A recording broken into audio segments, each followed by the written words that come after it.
ईदों में सबसे ज़्यादा खाद हमने डिलीवर की है। रेट 1768 रुपये, इससे 1 रुपया भी ज़्यादा नहीं है। नहीं, 2250 दे रहे हैं, मतलब भाई साहब नेट कैश देना पड़ेगा। किसान एहतजाज कर रहे हैं, किसानों पे पर्चे हो रहे हैं, मारें पड़ रही हैं किसानों को। 100% झूठ बोल रहे हैं भाईजान, इतनी किल्लत इन लोगों ने डाली हुई है। साढ़े मुल्क सिर्फ जिदी लाठी ओदी पैसा, गरीब किसान तो बिल्कुल यहाँ के पिस के रह गया है। लेकिन हम सोचे तब्दीली आएगी, तब्दीली तो हमें की कहते लक्कों ही लगी। अगर हम फसल उगानी हमने खत्म कर दी तो यही अशराफिया जो है ये भूख में मर जाएगा।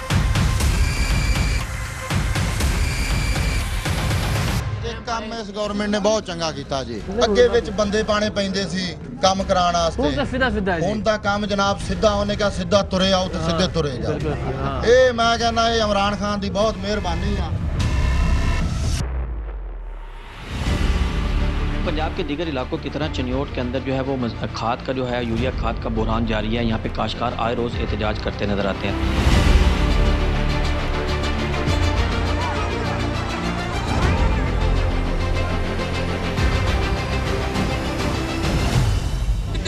डंडे मारन गरीब की कुट लत्त बन दी गरीब तड़पता पिया है। आदि मन मर्जी ना ले जा रहे हैं, कोई 100 बोरी ले जा रहा है, 50 ले जा रहा है। गरीब वहाँ में जलील होती पई है, हुकूमत इतना नाकाम है, तो कोई एक्शन नहीं लिया जा रहा। ना ये बात सुनने में नई है, ना दिखने में। ना ये इशू नया है और ना ही ये मसला पहली बार सर उठा रहा है। ना तो लोग पहली बार लुट रहे हैं और ना ही लुटेरे पहली बार कामयाब हुए हैं। ना ही बहरान पहली बार पैदा हुआ है और ना ही इंतजामिया पहली बार नाकाम हुई है। ना तो जखीरा अंदोजी पहली बार की गई है और ना ही नाजायज मुनाफा खोरी पहली बार हुई है। ना तो हुकूमत ने नोटिस पहली बार लिया है और ना ही रिपोर्ट पहली बार तलब की गई है। ना तो इंक्वायरी रिपोर्ट पहली बार मुरतब की जाएगी और ना ही तहकीकात पहली बार होगी। तो जब कुछ भी नया नहीं तो भला नतीजा कैसे नया हो सकता है? सो नतीजा भी वही होगा जो हमेशा होता आया है, यानी कुछ भी नहीं होगा। लेकिन मुझे है हुक्म अज़ां, ला इलाहा इल्लल्लाह पर यकीन रखने वाली टीम सरेआम अपने हिस्से की सदा लगाती रहेगी, निज़ाम के सड़ान ज़दा हिस्सों को अयां करती रहेगी, इस नीयत से नहीं कि नासूर बन चुके इन जख्मों का तमाशा हो, बल्कि इस अज़्म के साथ कि इन जख्मों पर मरहम रखा जाए। टीम सरेआम का यही अज़्म हमें मुल्क में जारी खाद के बहरान की खोज में जुनूबी पंजाब ले गया। किसान जो पाकिस्तान की जान है, पाकिस्तान की आन शान और पहचान है, वो हुकूमती पॉलिसियों और इंतजामिया की नाअहली के बायस इतना परेशान है कि हमने इसका तसव्वुर भी नहीं किया था। उठ किसाना, जाग किसाना, अपने वैरी पछान किसाना। साढ़े मुल्क सिर्फ जिदी लाठी ओदी पैसा। गरीब किसान तो बिल्कुल यहाँ के पिस के रह गया है। सर हमारे पास तो दाने हैं घरों में खाने के लिए, अगर हम फसल उगानी हमने खत्म कर दी तो यही अशराफिया जो है ये भूख में मर जाएगा। लेकिन हम सोचे तब्दीली आएगी, तब्दीली तो हमें की कहते लक्कों ही लगी।